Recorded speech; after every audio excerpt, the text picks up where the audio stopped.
Hi, I'm Terri Murphy with the Women's Wisdom Network, Senior Editor for Realty Times, Women in Business, Women in Real Estate, and in the men's room with Murph. I have a great man in the men's room today. He's adorable. He's been in business over 40 years. You know, if you talk to him for any length of time, Rick is going to sound like the teacher of teachers.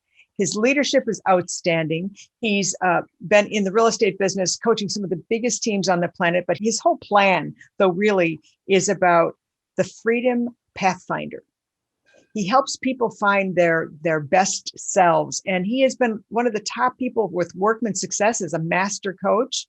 I've known Rick for such a long time, and I am always impressed by his continued success and influence in the real estate industry. Welcome, Rick Geha. Wow. Thank you, Terri. That was a very generous introduction. I appreciate it very much. Well, I can like you if I want to. Yes. Ditto. And it's definitely reciprocal. So thank you so much. Well, you know, you produced daily inspirational videos. You have video blogs, keynotes. You probably coached over 1,000 classes. I mean, you're pretty annoying in your energy level. And by the way, it's always entertaining, I must say. But one of the things that you're most well noted for is your unbelievable, unmatchable ability to recruit. Now, recruitment to a lot of people, I mean, it's sort of like going to the dentist. They don't really like to do it. They don't know how to do it. And yet you have even 10 steps you've put together in a guidelines that helps us engage people, again, on that Freedom Pathfinder as a coach, as a master leader, to get them to be their best selves. Share with us, how did you get into the recruiting part of this? That's a really good question. So I wanted to be a dentist, Terri, and in 1979, my junior year in college, I got rejected by 13 dental schools. And my whole, I had 50, 60, maybe 70 relatives already selling real estate from the 60s. They had been selling, and they were all like, look down their nose at you. You're not getting in real estate. What's wrong with you? Like, no, I want to be a dentist. Like, it was almost like being a dentist was not a good thing, right? They literally talked my cousin out of being an attorney, right? He was going to be an attorney. And they were like this, an attorney? And my uncle talked him, his own son, out of being an attorney into being a real estate. So I kind of fell back into real estate, started May 15th, 1980. I just celebrated my 40th year. In my 13th year, 1993, I left the family business. It was a brokerage owned by my uncle, because I got asked to go run a small real estate office of 12 agents. And the guy told me, he said, your biggest job is going to be recruit and retain, recruit and retain. And I'm like, well, I hope you're going to teach me. I'm really excited. And they were hiring people that were good listing agents, because they felt if you were a good listing agent, in other words, if you could get somebody to list with you, you could get somebody to come to the office you were working with. They felt like those skill sets were transferable. And I definitely still agree with that. If you're an incredible listing presenter, you're probably going to make a good recruiter. And that's when it started, 1993. The guy that was my boss, there was 6 owners of the company I went to work for. They had 21 offices in 21 cities in the Bay Area. And today, that guy, his name is Gino Blafari. He's the CEO of Berkshire Hathaway Home Services. And we're still friends after all these years, but he was my main mentor. He was the one that, pushed all 21 managers into understanding recruiting. There was a lot of accountability, sheets to fill out and turn in on Monday morning. And so it went from being an uncomfortable action to being like I had to do it to do my job properly. And I really wanted to please him and sort of move up the ladder, if you will. So it became almost natural. And then in 2001, 9 years later, I left that company and started opening up Keller Williams Realty franchises. And at one point I had 9 of those with 1,000 agents in them. So recruiting had to be part of everything. And there's so many lessons I've learned. If you're okay with me extending the answer a little bit, Terri? Absolutely, because you are the ultimate agent attractor. We want to know, share. Well, even though I felt like I was a pretty good recruiter from 1993 when I was being taught by Gino and the other owners, I felt like I kept learning more as I learned to work more on me, how I became a better person, a better human being, and started to learn more things. And probably one of the biggest lessons as it relates to the mindset of being a great recruiter is to understand that recruiting feels and is sometimes executed as manipulation. And I learned a very important lesson only 12 years ago in 2008 called the difference between manipulation and enrollment. Those two words have the exact same definition that's off by one word. So since you're recording this and people can listen to it again, and I'm not writing on chalkboards or anything, here's the definition of the word manipulation. To get people to do something you want them to do. That's recruiting, right? I want you to come over to my office. To get people to do something you want them to do for my reasons. Okay, that's manipulation. Okay. When you're enrolling somebody, you're getting them to do something you want them to do for their reasons. Wow. What Once a I had beautiful that, distinction. What a beautiful distinction. I've never even thought about that. And yet that's the barrier for being uncomfortable about recruiting, because absolutely. if I can manipulate you by promising you free coffee and whatever, Yeah, it's good for me. exactly. But And that you really see speaks to the engagement, though, of what we need today, which is how can I help you be your best you, which is all about the Pathfinder. Yeah, and absolutely. Like I was for 30 years, well past 2000, and I learned this lesson. I gave back to my community by emceeing literally hundreds of events over 30 years. And I would see these auction committees and fundraising committees, and I would take back that idea once I learned it in 2008 to teach the committees. I said, here's how we can get more people on the committee. We get them on the committee because of their reasons. And they'd look at me and go, what the heck are you talking about? And I'd go, well, people are saying, what are you looking for in life? What's missing in your life? What would you like more of? What would you like to be greater or bigger? And when people say, I want more, I go, well, what if you put yourself in front of more people? And then you could enroll them into coming onto your committee. You could enroll them into selling real estate at your office versus another office. And now I love talking to people about recruiting, no matter what industry they're in, because if once you get this mindset set up, I'll give you an example, Terry. The first time Verl asked me to go speak to the entire region of RE/MAX for the state of Michigan, the guy called me ahead of time, the guy that was in charge, and he said, look, we're going to have all 52 broker owners and managers there. They're dying to hear from you.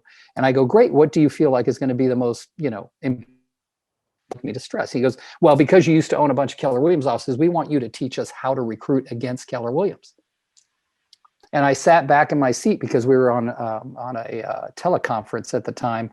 It wasn't called Zoom then. And I said, if you're thinking that I'm going to teach you how to recruit against another company, then you've got recruiting all wrong. I said, you're going to find the people that are looking for you, period. It doesn't matter what company they're at. People are looking for you. You have to find those people. And that's when I went into the talk with him about manipulation versus enrollment. And he said, are you going to share that with us? I go, no, I'm keeping it to myself. So it's dramatically changed my life personally, because it relates to everything. When you're communicating with your children, are you manipulating them or are you enrolling them? This applies to everything. It's really brilliant. And I'm so glad that it's not my own, by the way. I learned. We all learn from everyone, but Yeah. it's because of your perception and the aha that it created for you that puts an entirely different energy around recruitment, whether it's in real estate or whether it's team building or a sales team or selling anything, actually doing anything. Because we all need people to help us. That is so amazing.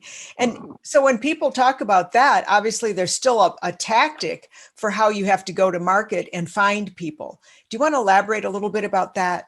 Yeah, well, I'll give you a very simple example. I had a client of mine, one of my coaching clients, True Workman Success Systems, say, we need to hire an assistant, a really good assistant. And she had a good one, but that person became one of her buyer's agents. Now she's stuck without one. And I said, well, you live in a small community. Everybody seems to know who you are.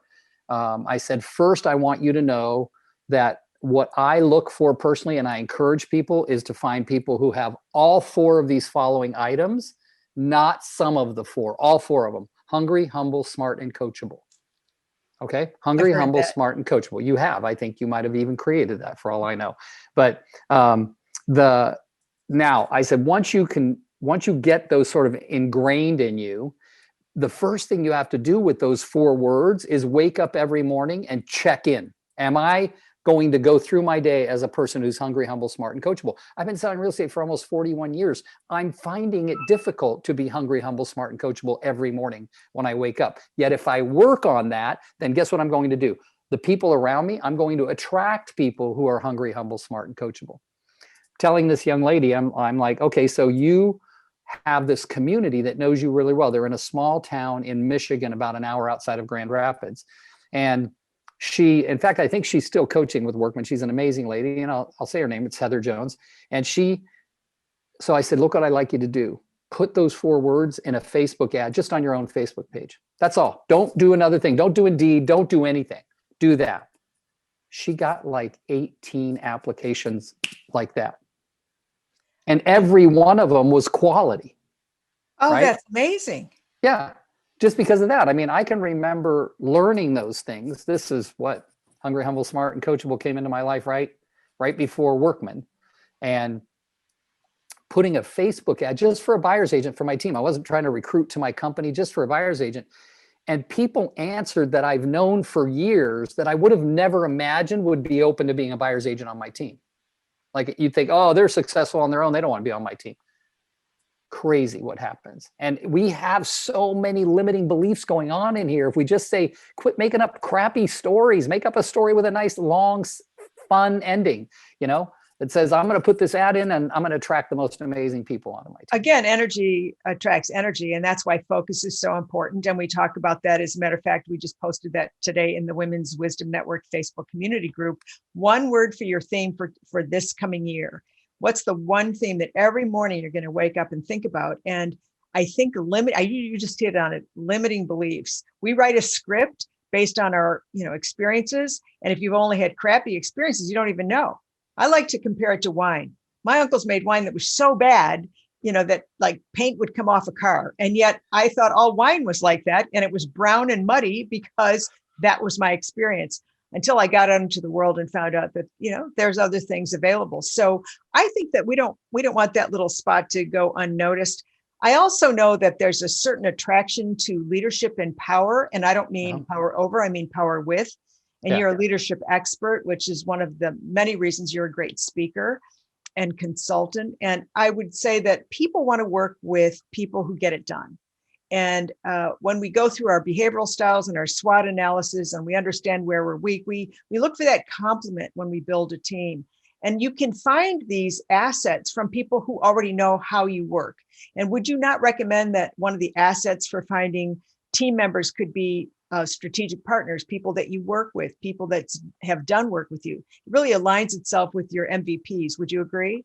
Absolutely. And we can call strategic partners we used to call them allied partners, all kinds of things.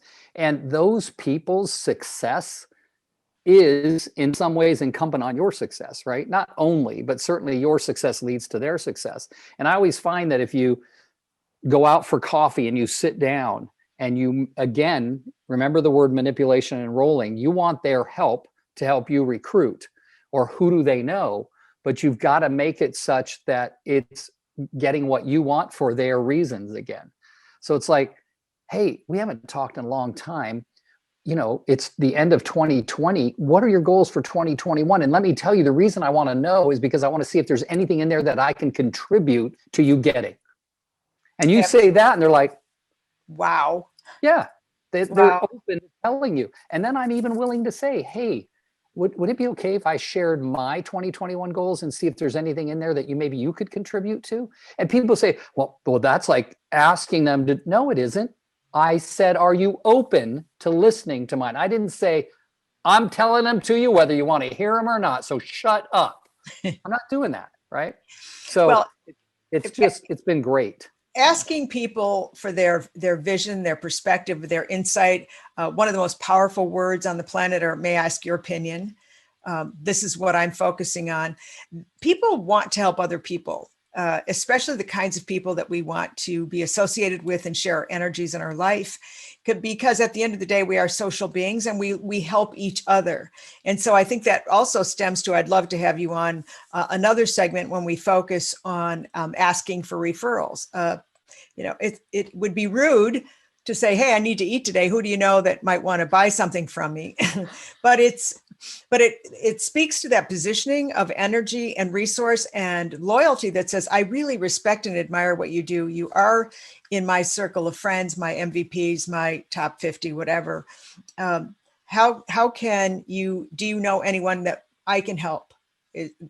Is there any way I can help you with people that I know? Because really it's about leveraging relational capital. So I just love the analogy of manipulation versus whatever you just said. Manipulation versus enrollment. But Enrollment. I want to say I love the term. I've never heard it before till just now. And if you've said it before, I apologize. Relational capital. Relational capital. Yeah. That's amazing. That's such a well, really clearly visible term. Well, you bring to the table your walk of life. Your experience is experiential capital. I can't do that. I didn't have parents that wanted me to be a dentist. I don't know what you went through. Then you bring in relational capital, which of course is who you know and who knows who you know. Yeah. And then you've got, you've got experiential and intellectual capital, things you've learned. I mean, you've learned recruiting with a new flavor, with a new slant, with a new way. So we all bring these three magnificent pieces to the puzzle. And when you ask someone for their opinion, you literally are asking them to go into their treasure chest of life and experiences where you were not invited to. Yeah. And get that, to be able to extrapolate from them something you would never see. It's about perspective. So I really like that. That's really well said, Terri. That's really well said. You do have a 3-letter campaign. Sorry to interrupt. That's right. Which I'm hoping we'll share later as a download. But, are letters working today? Because everybody seems to think email is the key. Well, this is a really great thing about the 3-letter campaign. I'm so glad you bring it up. And this, God, talking to you is just so amazing because I feel like I'm talking at my own level and you're challenging me to be even better. And I love that. So the 3-letter campaign, one of the things that a lot of brokers that I've coached have said, well, should I mail it or should I email it? I go, do you know your marketplace? Do you know the agents? Which one would they want more? Is the answer yes to email and no to mail? Is it no to email and yes to mail, or vice versa? Or is it a little of both? And again, it goes to your clientele or the people you're trying to attract. If I'm, email, let's just say, as I'm being told by the experts, the generational experts are saying, nobody likes email anymore. People like text or this or that. Bottom line, email is still a very foundational piece of the communication structure, regardless of what these experts are telling us. It's probably the quickest mode for transferring contracts and information and those kinds of things. It used to be you'd attached PDFs. Now it's links. Everybody's putting everything in links. But I got to tell you, a brokerage with Generation X owners, meaning they're mid-40s, right? That's Generation X. Mid-40s owners, they were doing a lot of them in snail mail, meaning handwriting the envelopes. The letter is typed, because they were starting to see, and this was these ideas that we review on our calls, maybe try handwriting the envelope, and writing the words personal and confidential on the envelope in handwriting, things like that. Not having the name of the real estate company as a return address, but simply the address, right? No real estate company name, all of these different things. And they were starting to find that they were getting more and more calls back on the letters, right? Now, the 3-letter campaign is very simple in its concept, and that is that one of the agents in your group, in your organization, either your team or your brokerage, if you own a brokerage, is in a transaction. As soon as that transaction is started, the beginning, they get a letter from the manager, the broker, whoever. Typically, you want the letter to be from the person who has the biggest visibility or the most credibility in the community of the people that run and own the office, right? Like when I ran that little office that I took over at 12 agents and I gave it up 9 years later at 130 agents, I was more visible than the owners. They were from another town. I was the local guy. I was, Rick Geha, he MCs charity events. He's a very successful listing agent. So that letter has to come from that person, whoever it might be, even if one of the assistants is writing it. But it's basically saying, hey, my name's Tom. I run Coldwell Banker here, and I noticed that Mary and you just got into a transaction. We're so excited. I want you to know that I'll be here to help with anything that might come up. She's saying that you're a very professional agent and that we're looking forward to taking good care of our clients together. Something like that. That's letter number one. Letter number two is in the middle of the transaction, about 2 weeks in. Hey, just checking in. It's me, Tom, again, da, da, da, da, da. Remember, I'm here if you need any help at all, or if Mary doesn't respond to a call quickly and you need something, please call me. Nothing negative, nothing like, make sure you know that I'm here for any problems. You don't want to put negative words into these letters. And then the third and final letter comes right after closing. And the last paragraph on that says, listen, you've done such an incredible job. Mary's spoken very highly of your professionalism and how you ran your side of the transaction. We have a little gift for you. And I'd like to meet with you within the next week to hand it to you personally. When would be a good time for that to happen? I'll wait for you to let me know. If I don't hear from you within a week, I'll call you myself. Right? And that's the invitation. And if that's going on, like they had a relatively big brokerage, so they had someone else handling the letters, but that person would put on their desk every day the stack of letter number 3s, right? With a date on it. That was the date it went out. So now they knew how to categorize when are they going to make the call to go meet with them and give them a book.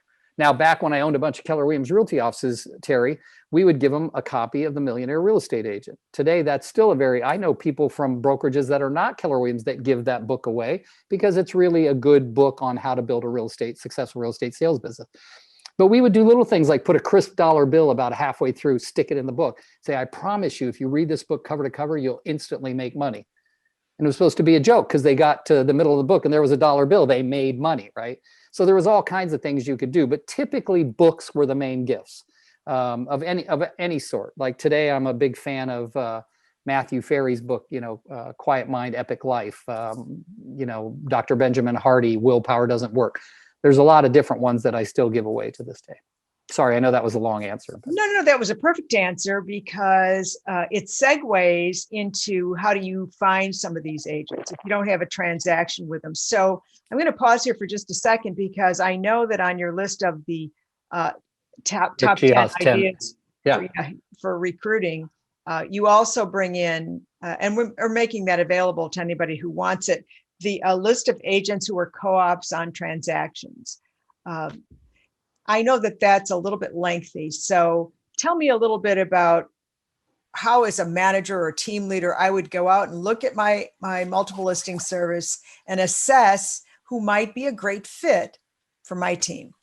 Okay, well, that's good. Most of the people that are working in an area, they already know who their wish list is. Like I instantly, when I became a manager of a 12-person office, not really big in those days or any days, a 12-person office, I instantly knew who I wanted to attract because I had been a listing agent in that community for 13 years.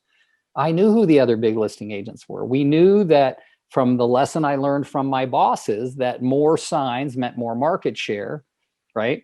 So we wanted to get the top listers. Those were going to be our first recruits. So I always say, if you're talking about a real estate brokerage as opposed to any other business, you really want to go for top listing agents, more signs, more notoriety, more visibility to the community, and of course, more market share. So if you don't know, and believe me, when I was speaking for and teaching for Keller Williams, we'd say a lot of times we'd hire a team leader for a large Keller Williams office that came from outside of the community.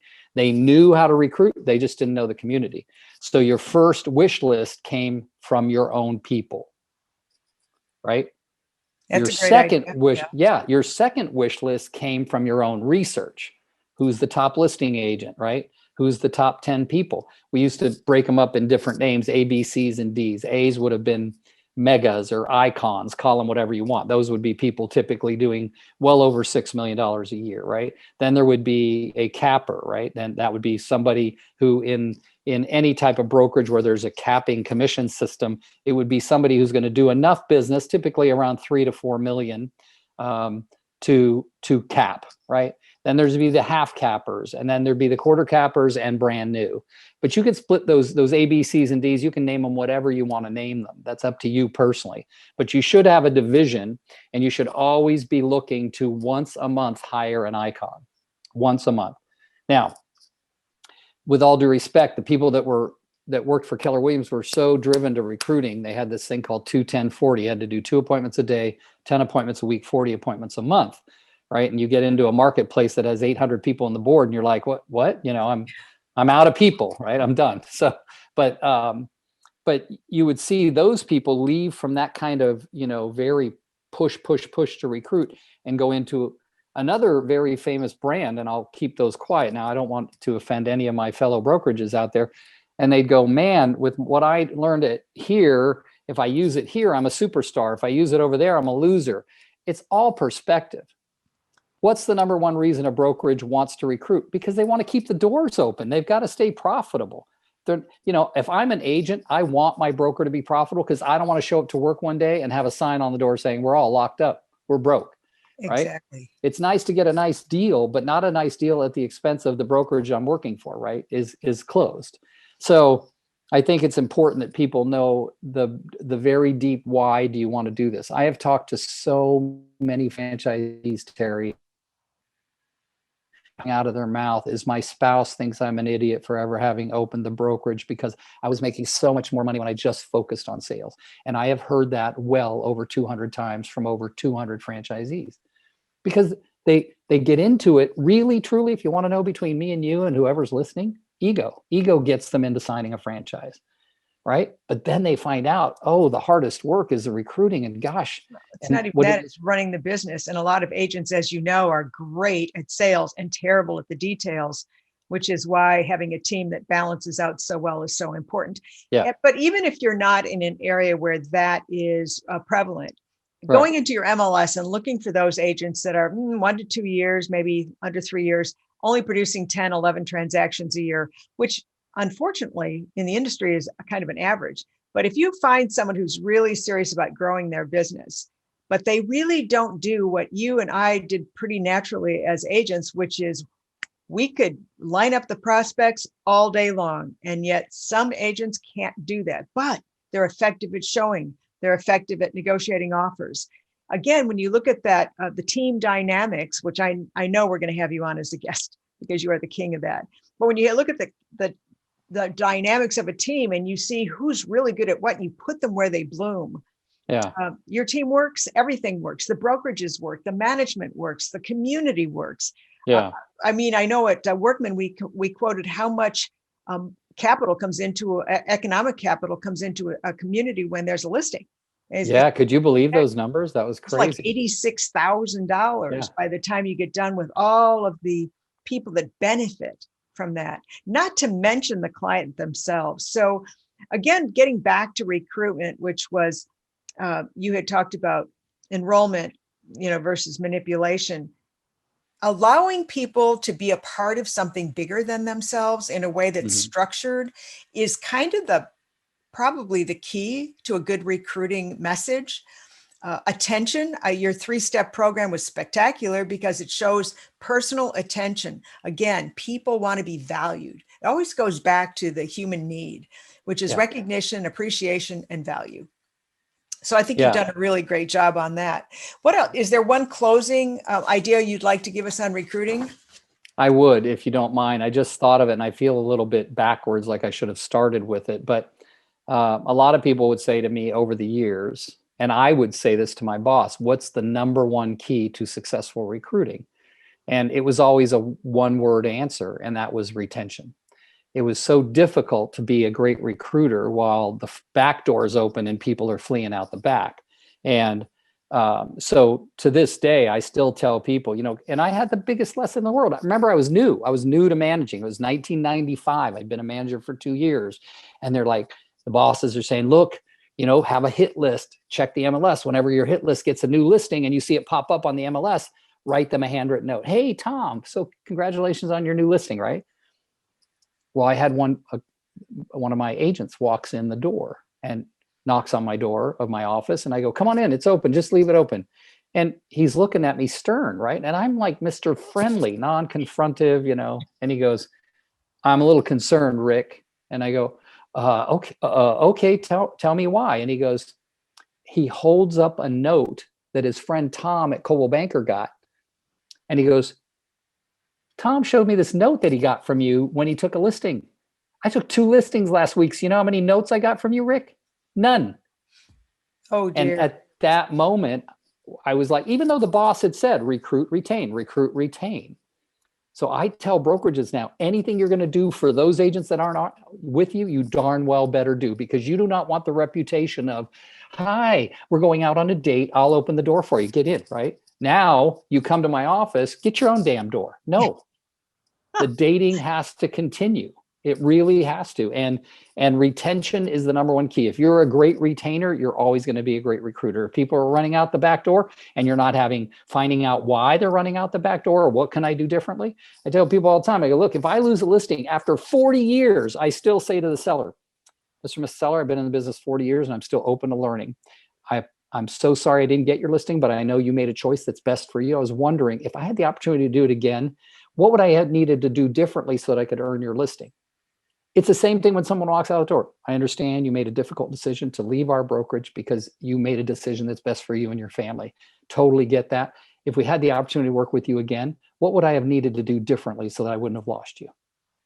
Right? That is so powerful. Well, the exit interview is so much more powerful that way. Instead of people pack your crap and get out when they tell them they're leaving. I'm like, no. He could go there and a week later realize he's made a big mistake. But if you say pack your crap and get out, he ain't never coming back here because you kicked him out, as opposed to saying, you got to remember, think about the person that made that decision. If they've been with your brokerage for a year, 2 years, 3 years, it's a tough decision to leave that brokerage. So instead of you sort of feeling for them and saying, I'm sure that decision wasn't easy. We'd love to have you back. The door's always going to be open. Good luck where you go. Like, that's the way to get rid of an agent that's already leaving you. So anyway. Rick, this is so fascinating because as I'm sitting here hearing you, I think to myself, we've got to do a whole segment on retention. We have to do a whole segment on maintenance. What are we doing to make sure that there's, a little romance every day? I think that the whole, this is big stuff, Terry. Yeah, the whole premise of management and leadership has evolved. I mean, if you study anything, all the good books, Digital Transformation, Humans Are Underrated, 2030, you see that the personal factor has become the evolution to the top. The empathy factors, the attention factors, the detail factors are the biggest reasons people stay in a community. And you have demonstrated that so well. I haven't even mentioned that when you're on a platform, it's pure eye candy fun because you're a fun person. You deliver it with passion and influence because people want that level of not only excitement in learning, but the excitement of knowing they can be better than they are. And that's what you've demonstrated today. Those scripts are beautiful. So I'm hoping you'll join us again for another segment. I would love to. Realty Times, Women in Business, Women in Real Estate in the Men's Room with Murph, because you're too good to lose, if that's okay with you. Now, I'm getting permission from you to share the Rick Geha 10 top recruiting tips. Yeah, for sure. And if anybody needs anything, I'm Casey always says when I'm hanging around a lot of women that I'm kind of like one of the girls. So I'm happy to be on any of your women group talks also. So, well, Casey, in case you don't know it, we're going to refer to a few people here, is his absolutely stunning blonde bombshell wife, highly accomplished, brilliant and gorgeous. It's hard to like her. And a very savvy recruiter herself. Very savvy recruiter. Verl Workman, of course, is the founder of Workman Success Systems, for which Rick is a master coach. How would we reach you for speaking, consulting, or coaching? Just Rick at rickgeha.com is the best thing to do. That's my email address. And would you spell Geha, please? Yes, it's Geha. And if you have anything that goes out with these videos, you're more than welcome to put my email and my cell phone. Of course. Well, we want to be able to get in touch with you because you are one of the girls in the Women's Wisdom Network. We appreciate you so much. Thank you for joining us, and thank you for joining us, all those that are listening to another segment of Women's Wisdom Network. I'm Terri Murphy. Thanks for joining us.